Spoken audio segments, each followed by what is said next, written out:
妈没事，妈没事，妈没事。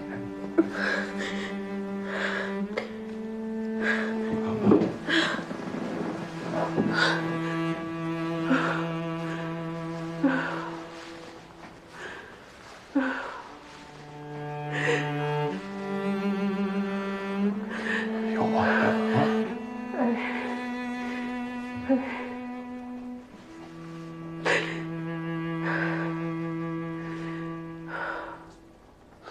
您可千万不能有事啊！好，妈都听你的。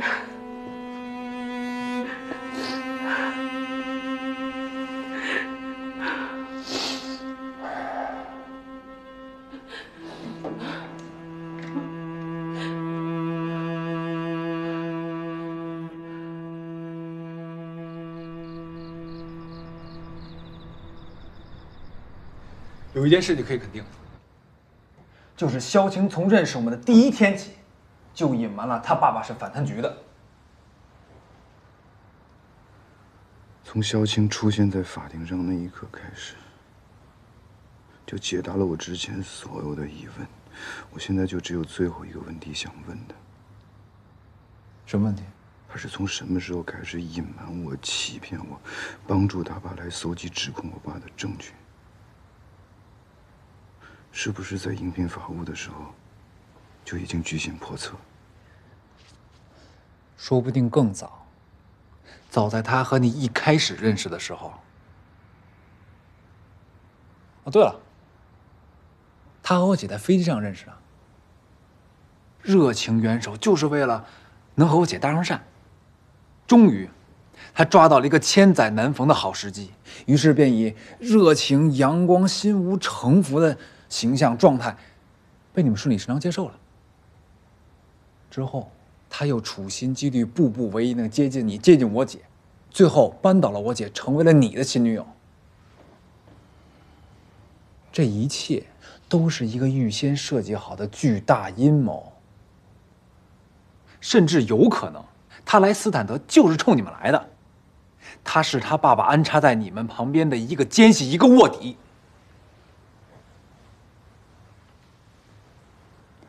你不去写小说真的可惜了。萧青是什么样的人，我自己会判断。他不像是城府那么深，心里能藏得住那么多秘密的人。而且他对我们所有人隐瞒他爸的真实身份，是出于司法人员家属的一个自我保护，这个完全可以理解。那至于他是从什么时候开始配合他爸对我们两家展开调查的，我觉得也不会太早。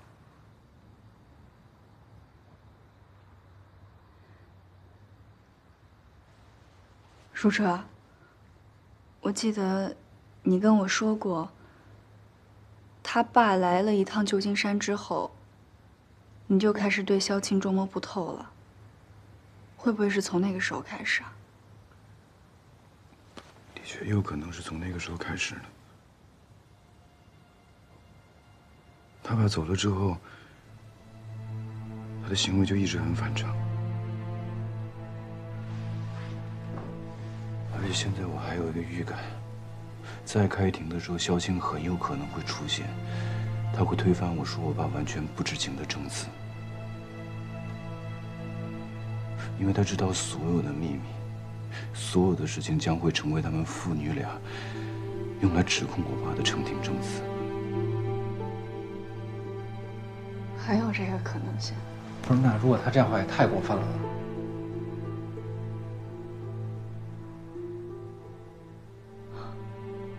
还有更过分、更可怕的事儿。什么？今天在法庭上，你们也都听到了吧？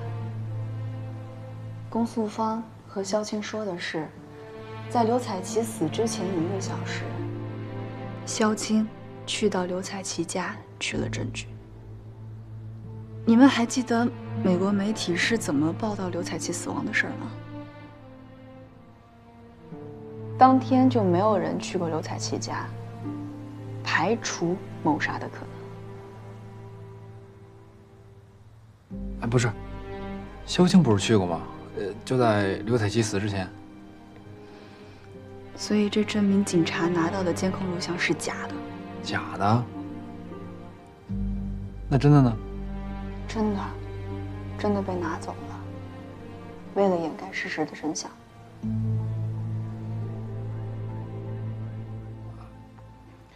所以真相就是刘彩琪不是死于意外，而是死于谋杀。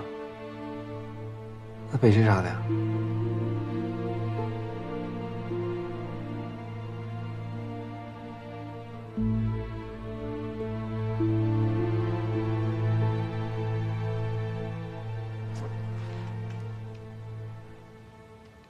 咱爸。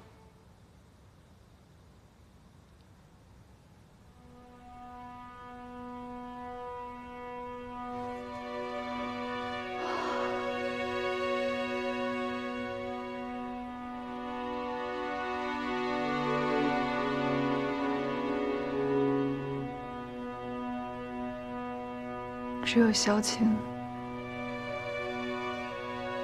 能够证明刘彩琪不是死于意外。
青儿，明天早上8点，检察院接你出庭的车会在楼下等你。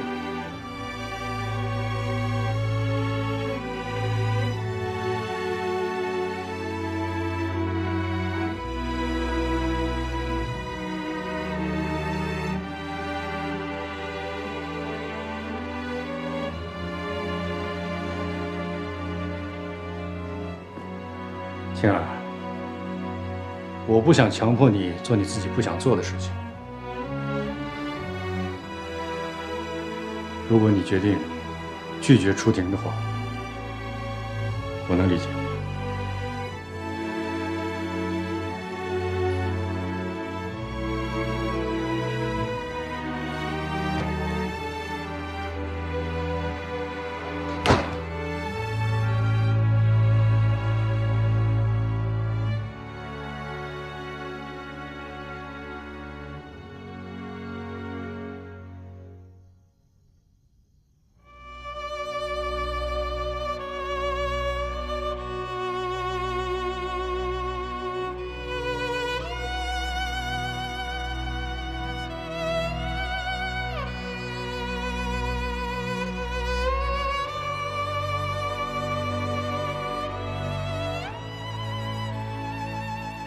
无论将来发生什么，就算你怀疑一切，都不要怀疑。我爱你。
上个洗手间。马上开始了。我很快回来。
从来没有像我这样爱得到，还喜欢感激的人吧。程然的这一刀，换了他心里的痛，更解了我的困，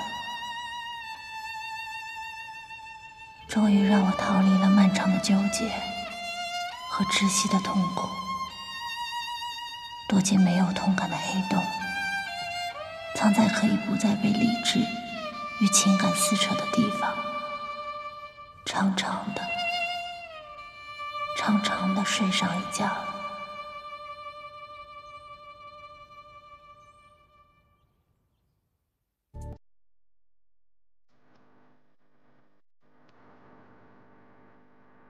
在我这个长长的觉里，发生了很多很多事情。本院认为，被告人舒望身为国家工作人员，利用职务之便为他人谋取利益，非法收受城委赠予的财物和房产。公诉机关指控舒望受贿人民币5624万元的事实清楚，贪污人民币500万元，接受城委请托，利用职务便利为相关单位和个人谋取利益，非法收受城委赠予的财物和房产，其行为已构成受贿罪。舒望身为国家工作人员，利用职务便利，致使国家和人民利益遭受重大损失，其行为已构成滥用职权罪，情节特别严重。公诉机关指控的罪名成立，予以采纳。被告人舒望如实供述罪行，认罪悔罪，主动上交全部的赃款赃物，其家人代为抵交受贿所得赃款，可以从轻处罚。依照《中华人民共和国刑法》第385条第1款、第386条、第61条、第57条第1款、第59条、第64条之规定，判决如下：全体起立。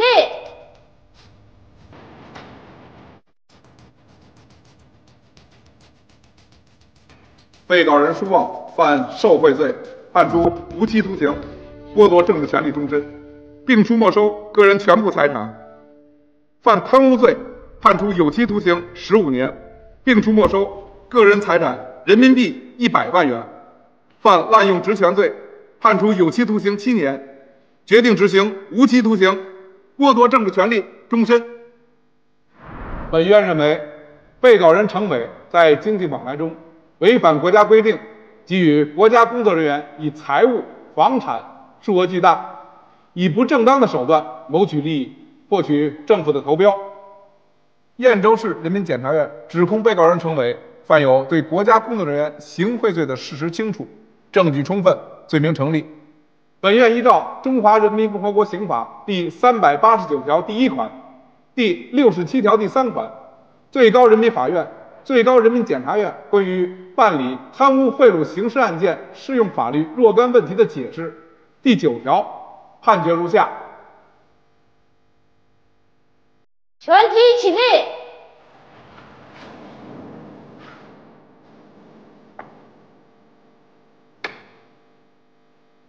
被告人程伟犯行贿罪，判处有期徒刑8年。就在燕州法院宣判程伟行贿罪名成立的同时，美国警方传来消息，刘彩琪生前雇佣的华裔保镖安迪，在美国南部的藏匿地点落网。加州警方展开对刘彩琪死亡真相的调查。程伟另外一桩指使杀人的罪行也难逃法网，必将受到严惩。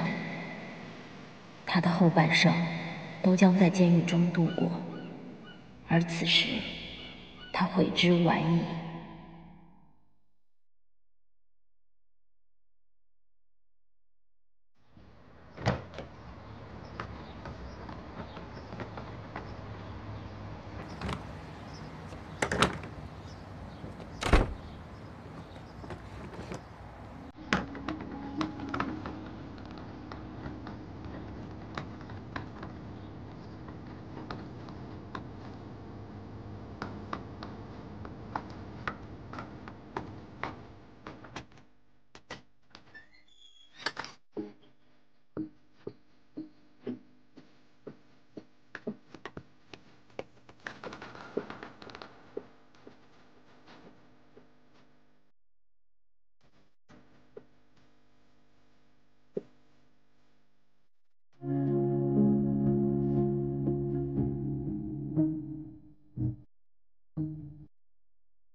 尘埃落定后的一个早上，舒车离开他家，从所有人的视线中消失了。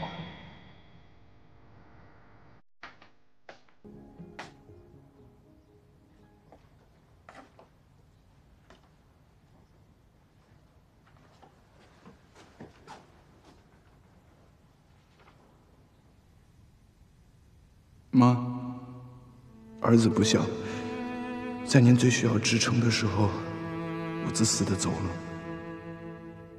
很抱歉，面对发生的一切，我最终选择了逃避。请给我一些时间，说不清会是多久，让我重新建立起一些东西，比如相信，比如希望。妈，照顾好自己，还有我爸。儿子，撤了。他走得干干脆脆，一了百了，扔下了他的学业，他的事业，他的亲人，一次被利益，一次被正义，毁掉了2次的爱情。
那年整个夏天，即使身体醒着，我都让自己的灵魂继续睡着长觉，因为在梦里，我就可以冲淡、疏远、逃避梦外面的那些惨烈，就感觉不到他走了那种锥心刺骨的疼痛。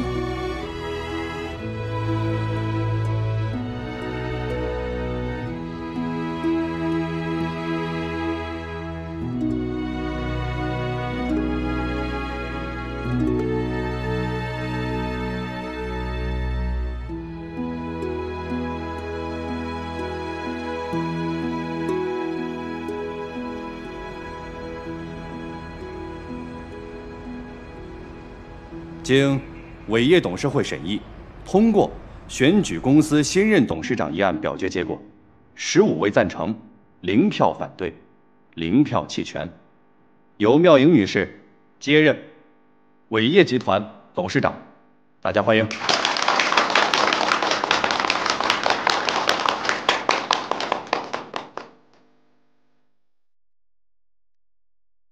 感谢各位谦卑董事的厚爱。我知道，在这个时候成为伟业集团董事长，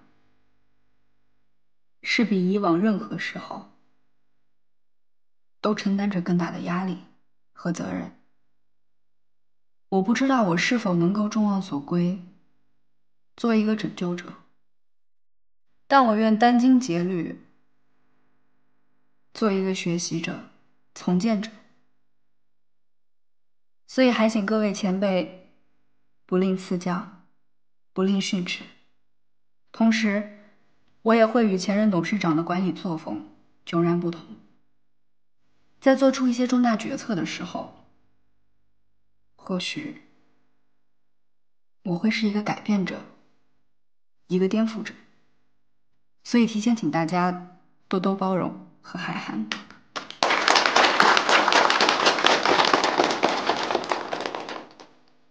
我将返回美国，完成剩下的2年学业，所以不在任期间，我将指托委派公司副董事长傅成先生主持公司日常事务。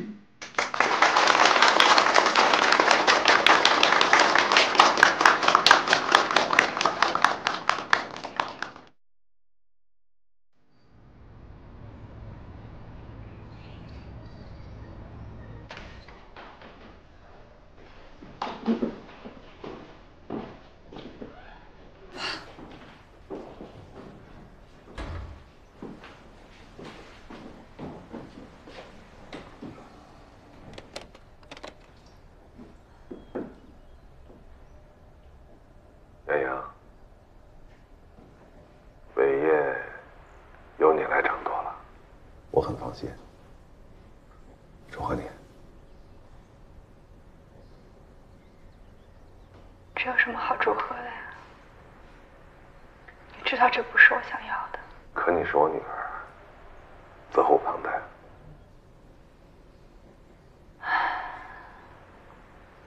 爸爸。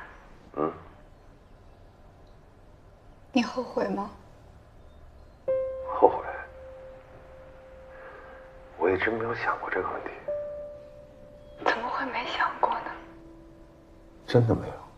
为什么？啊，我们那个世界是这样的：如果你不遵循这个规则，你不会被抓，但你更会一事无成。但是女儿，你不一样，你一定要把我当作前车之鉴。凡是我坚持主张的，你一定要去反对，去背道而驰，要反其道而行之。因为你们一定会改变这个游戏规则，改变这个世界。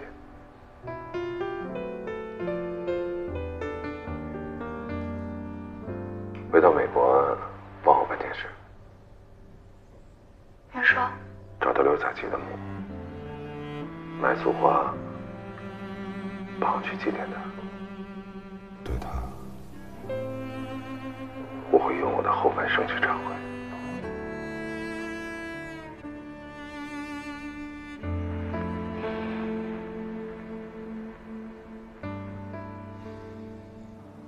小青，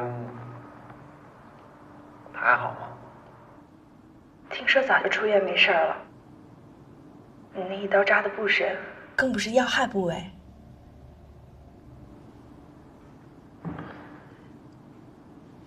你心里还喜欢他吧？恨他，怨他，又爱他。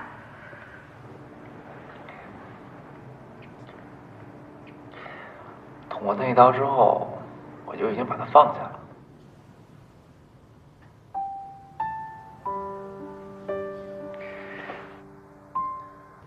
你说我1分钟都没有变好过，从一开始的伤婚，到代课、代考，然后被学校开除，离家出走，花天酒地，现在又到监狱里来了。不过才3年，出去以后，把之前所有的不好都归零，你的人生可以重新开始。更何况你还有我。我们的家和我们的店。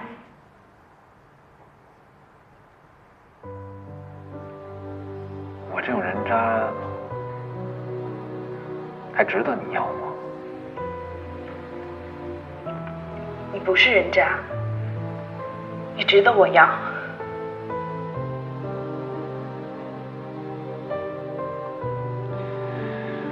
真的傻的可以，你智商该充值了吧？我我就傻到底了。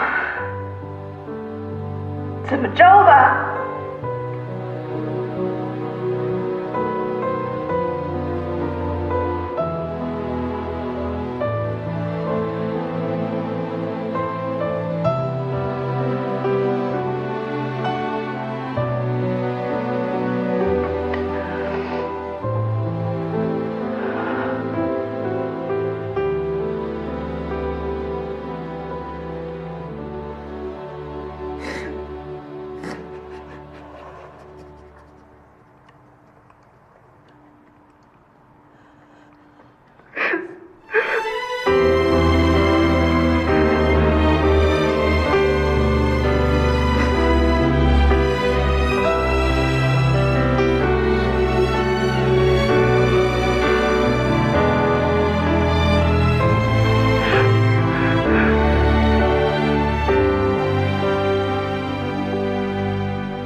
？2015年暑假后的新学期，我结束休学，回到离开几个月的旧金山和斯坦德大学，继续法学院 JD 的学业。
和莫妮卡的重逢，像是打开了我的某个开关，把我从长觉中唤醒。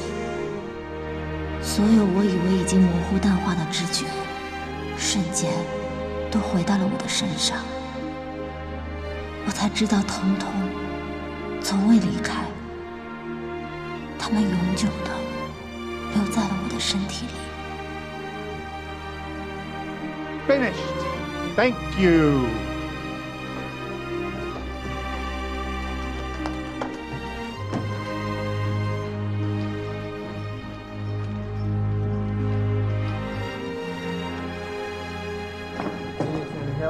No.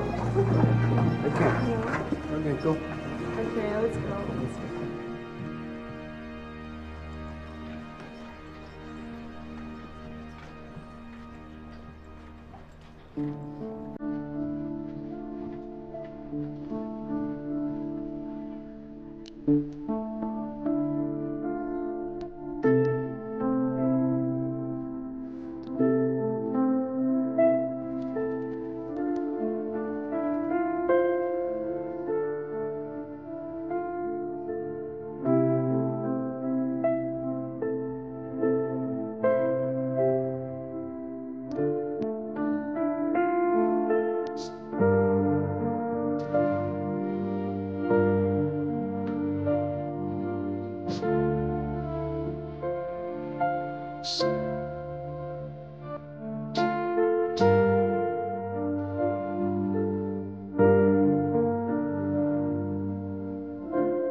与恨的边际，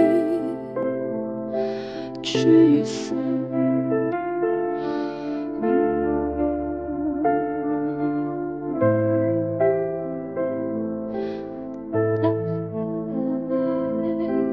边际，你还在我以来这分开，心回来，记得这份爱，我更明白。